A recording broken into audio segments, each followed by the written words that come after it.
psyop, shield, false narratives. He's sitting up. That must mean something serious is happening. He's not laying down. Yeah, I just made it through a psyop, shield of false narratives. My daughter was taken from me. My daughter was taken from me at age 8, and they sent her over to my mom. So my mom had money, and they wanted to build up. And then when she was 12, it was time for some secret DARPA program for child soldierhood. So it's out of my hands. It was out of my hands even since birth. There was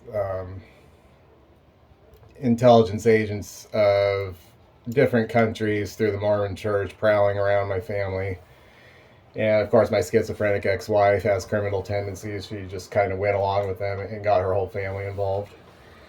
And these are like people posing as Mormons, operating in the church as Mormons. They really look like something more like Scientologists or something. I don't know what these European people are. They pretend to have a modeling agency and start taking everyone's children that looks vulnerable enough to do that, because they're already like white collar criminals that do a lot of like bad contracting through their fraudulent modeling agency.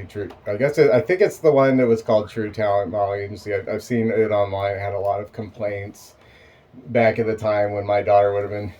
It was like complaints from 2005 or 2006 when my daughter started being prowled upon by like my schizophrenic wife telling, and me going to work and then coming home and my schizophrenic wife trying to spend my hard-earned money, hourly wage, spend like a whole week's wage on some kind of modeling training for an infant. I'm like, I am not get these people out of my house when I'm gone.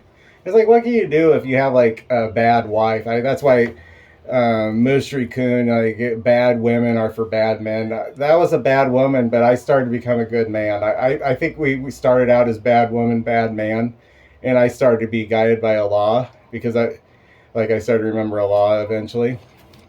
Alhamdulillah.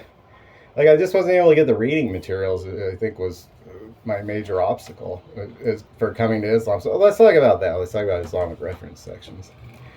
Look at Islamic reference sections. 505. I was like noticed that I had like that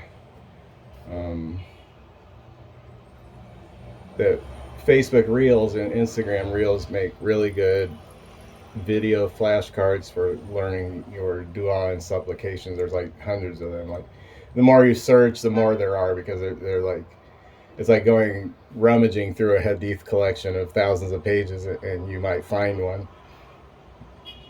But there are compilations of like famous, the more popular collection. But there are lost supplications too. Like, if people haven't studied these very large ahadith collections to their entirety and found and extracted all the information from that. That's our job as Muslims. Ikra is to go in there, Ikra, and load up on reading to work with. Like, so we have the knowledge to work with it. We had to read about it first. So Ikra is really important.